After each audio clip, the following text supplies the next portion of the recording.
بسم اللہ الرحمن الرحیم الحمد للہ والصلاة والسلام علی سیدنا محمد وعلی آلہ واصحابہ اجمعین، اما بعد۔ حکیم الامت مجدد الملت حضرت مولانا اشرف علی تھانوی رحمہ اللہ کے ارشادات بیان ہو رہے ہیں۔ حضرت کے وعظ کا سلسلہ چل رہا ہے۔ گزشتہ کئی ہفتوں سے یہ وعظ چل رہا ہے کہ ایک مسلمان اس کے اندر اسلام کس طرح کا ہونا چاہیے۔ کامل مسلمان اور کامل اسلام کس کو کہتے ہیں، اس کا تذکرہ چل رہا ہے۔ گزشتہ درس میں حضرت کی وعظ میں یہ بات آئی تھی کہ بعض لوگوں نے کہتے ہیں کہ ہم مسلمان ہیں، لیکن عقیدے میں کچھ خرابیاں پیدا کی ہوئی ہیں۔ یعنی ایک مسلمان کا عقیدہ اللہ اور اس کے رسول کے بارے میں جس طرح کا ہونا چاہیے، اس نے اس عقیدے میں اپنی طرف سے کچھ کمی بیشی کی ہوئی ہے، اور وہ کہتا ہے کہ میں کامل مسلمان ہوں۔ عقیدے کی خرابی کی وجہ سے، یعنی جیسا ایمان اللہ اور اس کے رسول پر ہونا چاہیے اس میں کمی ہوگی تو اس سے بھی کامل مسلمان نہیں ہوگا۔ اسی طرح بعض لوگوں کا عقیدہ درست ہے لیکن اعمال میں کوتاہی ہے۔ بعضوں نے نماز کو لے لی ہے تو زکوٰۃ کو چھوڑ دیا، بعضوں نے نماز اور زکوٰۃ کو لے لیا تو حج کو چھوڑ دیا۔ تو بعض لوگوں نے اعمال میں کوتاہی کی ہوئی ہے۔ تو حضرت فرما رہے ہیں کہ اعمال کی کمی یہ بھی کامل مسلمان ہونے سے ہمیں دور رکھتی ہے۔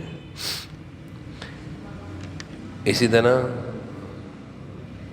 آج کا جو وعظ کا حصہ ہے کہ ایک مسلمان اپنے کو مسلمان بھی کہتا ہے، نماز بھی پڑھتا ہے، عبادات بھی کرتا ہے، عقائد بھی اس کے درست ہیں، لیکن معاملات درست نہیں، اس کے معاملات درست نہیں۔ اس پر کچھ بات گزشتہ درس میں بھی ہوئی تھی۔ اس کی عادات، لوگوں سے برتاؤ اس کا درست نہیں۔ جبکہ مسلمان وہ ہوتا ہے جس کے عقائد بھی درست ہوں، جس کی عبادات بھی درست ہوں، مالی معاملات بھی درست ہوں، عادات بھی درست ہوں، خراب عادتیں نہ ہوں۔ اللہ تعالیٰ اور اس کے رسول صلی اللہ علیہ وسلم نے اچھی عادتیں، اچھا طرز زندگی اختیار کرنے کا حکم دیا ہے۔ مثلاً قرآن کریم میں بھی حکم ہے اور احادیث میں بھی بہت وضاحت سے حکم ہے کہ جب کسی کے گھر جاؤ تو جب تک کہ اجازت نہ ملے اس وقت تک داخل نہ ہو۔ یہ ایک حکم ہے، شریعت کا حکم ہے۔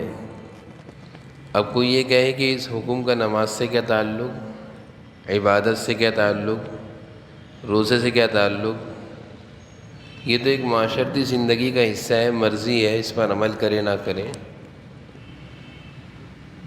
تو اگر کوئی اس پر عمل نہیں کرتا اور اس کو کوئی معمولی حکم سمجھتا ہے تو وہ کامل مسلمان نہیں ہے، اس کی عادتیں درست نہیں۔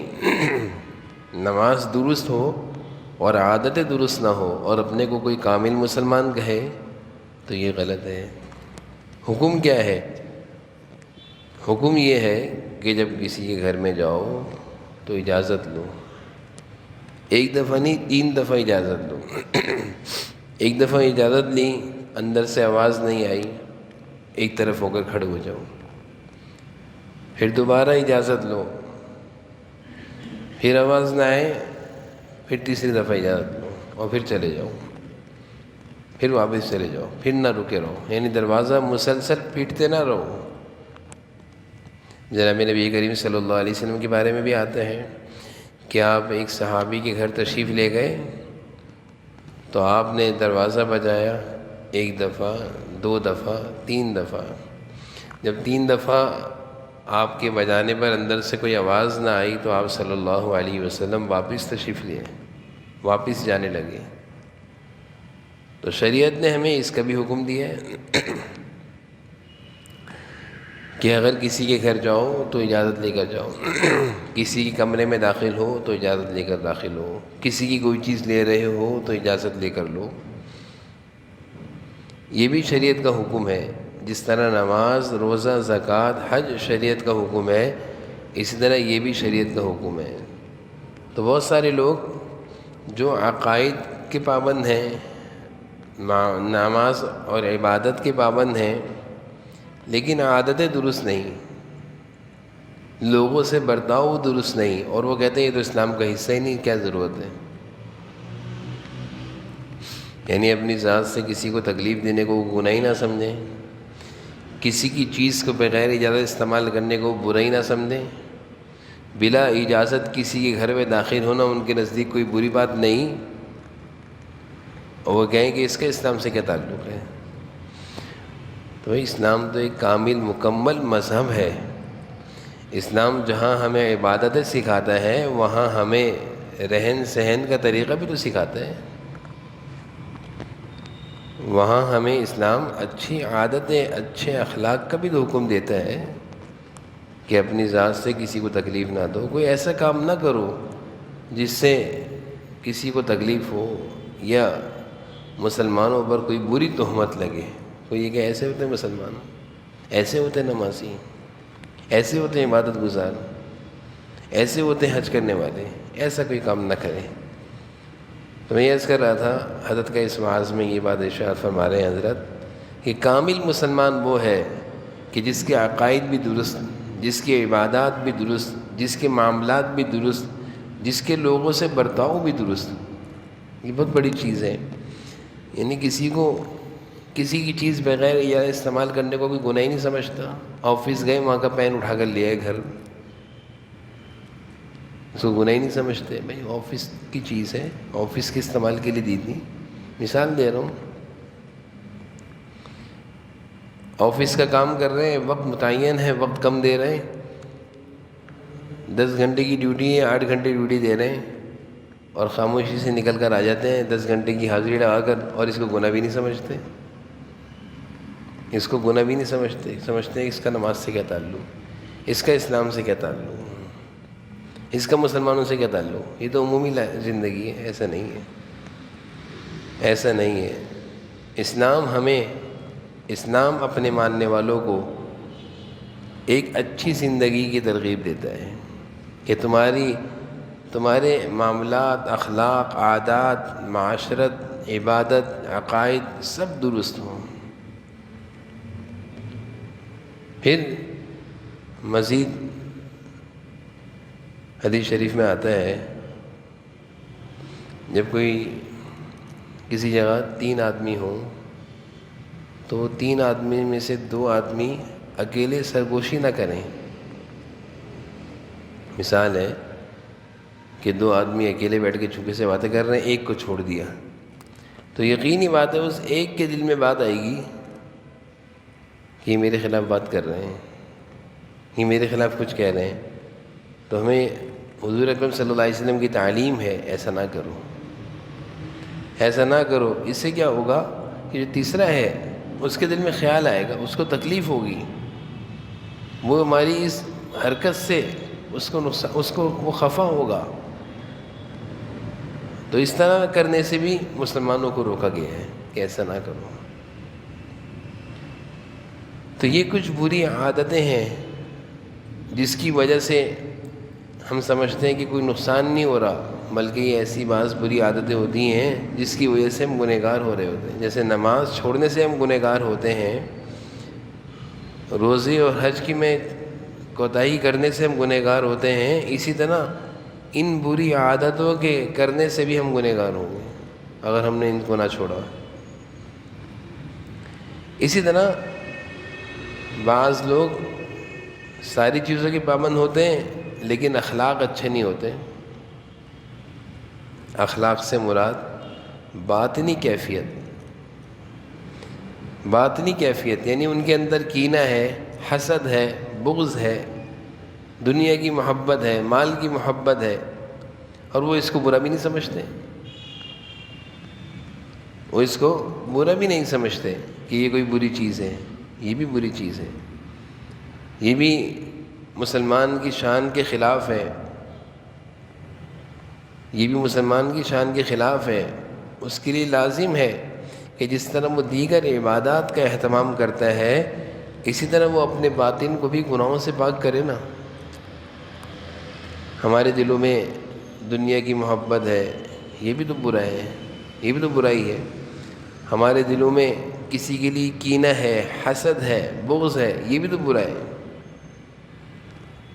اندر ہی اندر ہم لوگوں کے مال کو دیکھ کے حسد کرتے ہیں، کڑتے ہیں، جلتے ہیں، یہ بھی تو بری عادت ہے، یہ بھی تو برائی ہے. جیسے ظاہری گناہ ہے کہ اللہ نہ کرے کوئی آدمی چوری کرتا ہے، وہ گناہ ہے.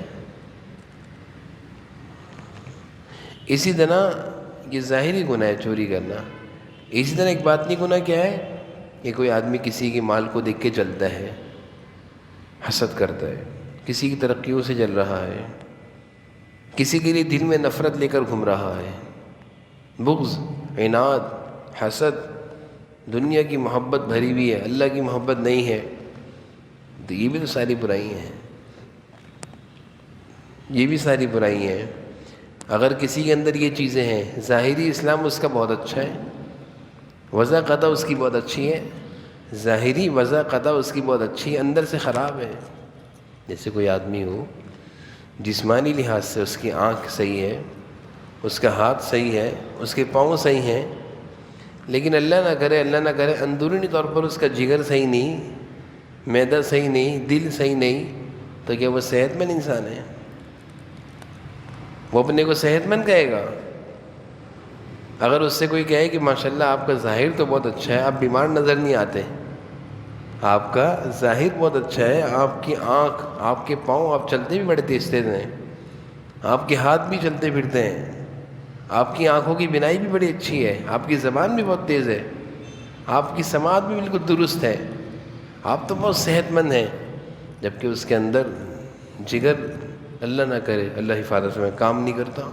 وہ اپنے کو صحت مند کہے گا؟ وہ کہے گا بھائی مجھ سے پوچھو میرا کیا حال ہے، تم تو میرے ظاہر کو دیکھ رہے ہو، میرے باطن اندر، میرا اندر خراب ہو رہا ہے، میں دل کا مریض ہوں. اللہ نہ کرے کسی کو گردے کی تکلیف ہوتی ہے، اللہ حفاظت فرمائے. وہ گردے کا مرض کتنا خطرناک ہے. گردے کا مریض ہے، ظاہر اس کا صحیح ہے، اندر گردے خراب ہیں.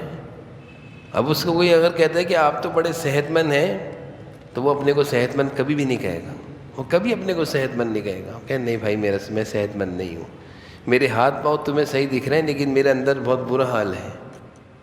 یہی حال ہے کہ اگر کوئی کہتا ہے میں تو نماز بھی پڑھتا ہوں، میں تو روزے بھی رکھتا ہوں، میں تو حج بھی کرتا ہوں، میں تو بہت اچھا ہوں، ظاہری مسلمان ہوں، بڑا اچھا مسلمان ہوں، اور دل میں اللہ کی محبت نہیں ہے، دنیا کی محبت ہے، مال کی محبت ہے، دل میں لوگوں کے لیے نفرتیں رکھی ہوئی ہیں، دل میں حسد ہے، کینہ ہے، کتنی ساری بیماریاں دل کی. ان بیماریوں کے ساتھ وہ تھوڑی کامل مسلمان ہے کہ میں تو نمازی بھی ہوں، میرے ظاہری وضاقتہ بھی اچھی ہے، مسلمانوں جیسا لگتا ہوں، میں اندر سے بغض، عناد بھرا ہوا ہے.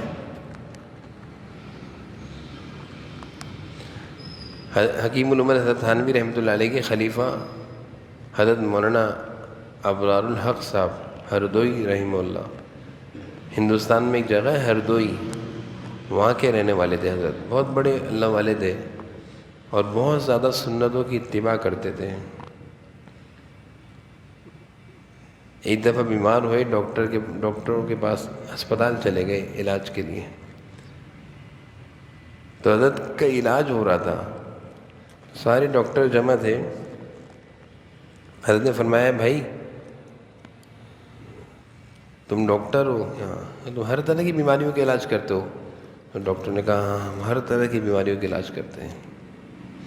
کہہ رہے تمہاری جو مشینیں ہیں ٹیسٹ مشینیں جو ہوتی ہیں جس میں ٹیسٹ جاتا ہے تو ساری بیماریاں آ جاتی ہیں. ان مشینوں میں ساری بیماریوں کو پتہ چل جاتا ہے کہ ہاں ہم خون کا ٹیسٹ لیں گے اور فلاں ٹیسٹ لیں گے تو ساری بیماریاں سامنے آ جائیں گی. حضرت نے فرمایا اچھا یعنی تم اب ہر چیز کے ڈاکٹر ہو، ہر بیماری یہ مشین بتائے گی. حضرت نے فرمایا کچھ بیماریاں ایسی ہیں جن کا علاج نہیں کر سکتے، اور نہ یہ جو مشینیں ہیں نا ٹیسٹوں کی مشینیں، یہ بھی اس بیماری کو نہیں بتائیں گی. چاہے کتنا خون لے لو مریض کا، لیکن تمہاری ان مشینوں میں وہ بیماریاں نہیں آئیں گی. ڈاکٹر حیران. اللہ والے جب کسی کو کوئی بات سکھاتے ہیں تو مثالوں سے سمجھاتے ہیں. اب سارے ڈاکٹروں کی توجہ حضرت کی طرف آ گئی. سارے ڈاکٹر حضرت کی طرف دیکھنے کے ایسی کون سی جسم کے اندر کی بیماری ہے جو ہماری مشین میں نہیں آئے گی، اور ایسی کون سی بیماری ہے کہ اتنے سارے ڈاکٹرز کا پورا بورڈ اس بیماری کا علاج کوئی نہیں کر سکتا. جب اس طرح کی بات ہوئی تو سارے ڈاکٹر حضرت کی طرف متوجہ ہے، ذرا بتائیے. حضرت نے فرمایا جسم میں کچھ بیماریاں ایسی ہیں جس کو تم کہتے ہو جسمانی، اس کا علاج تم کرتے ہو. آنکھوں کی بیماری، کان کی بیماری، دل کی بیماری ہیں جسمانی. لیکن جسم کی کچھ بیماریاں وہ ہیں جس کو اللہ اور اس کے رسول نے کہا ہے کہ یہ بیماریاں ہیں، اس کو کہتے ہیں روحانی بیماری. وہ ہے کینہ، غصہ، حسد، دنیا کی محبت، مال کی محبت، لوگوں کی نفرت. کیا یہ ذرا چیک کر کے بتاؤ کہ غصہ تمہاری مشین میں آئے گا؟ یعنی میں خون دیتا ہوں اپنا اور تم خون اپنی مشین میں لگاؤ اور دیکھو میرے اندر غصہ کتنا ہے. نہیں، یہ تو نہیں آئے گا. اچھا چلو تم میں سے کوئی یہاں پہ ایسا ڈاکٹر ہے جو غصے کا علاج کر سکے؟ جبکہ قرآن کریم میں احادیث میں غصے کو بیماری کہا ہے، مرض کہا ہے. حسد کو بیماری کہا ہے، مرض کہا ہے. سارے ڈاکٹرز نے حضرت کی بات کو سمجھا اور کہا کہ بالکل آپ صحیح فرما رہے ہیں کہ یہ ایسی بیماریاں ہیں، جسمانی بیماریاں، جس کا علاج ہمارے پاس نہیں ہے. پھر عجیب بات یہ ہے کہ بعض دفعہ روحانی بیماریاں جو ہوتی ہیں نا، روحانی بیماریاں، ان کی وجہ سے جسمانی بیماریاں لگتی ہیں. یہ بھی عجیب بات ہے. جیسے انسان کہتے ہیں نا بھئی فلاں مریض ہے، اس سے دور رہنا، اس سے بیماری لگ جائے گی. تو اسی طرح یہ جو روحانی بیماریاں ہیں اس سے جسمانی بیماریاں لگتی ہیں. اس کی مثال واضح ہے کہ غصہ ایک روحانی بیماری ہے، جسمانی بیماری نہیں ہے. غصہ آنا یہ کوئی جسمانی بیماری نہیں ہے. لیکن اگر کوئی آدمی بہت زیادہ غصے کا مریض ہے، اس غصے کی روحانی بیماری کی وجہ سے اس کو جسمانی بیماری لگتی ہے. کون سی؟ بلڈ پریشر لگ جاتا ہے. اس غصے کی تیز آدمی کو، یہ جو غصے کا تیز ہے، یہ غصہ روحانی بیماری ہے. اس کی وجہ سے اس کو بلڈ پریشر لگ گیا، اور بلڈ پریشر لگا تو ساری بیماریاں شروع ہو گئیں. تو دیکھا جائے تو جسمانی بیماریوں کا لگنے کا سبب بھی بعض دفعہ کون سی بیماری مل جاتی ہے؟ روحانی بیماریاں، جس کو ہم بیماری نہیں سمجھتے، ہم برائی نہیں سمجھتے.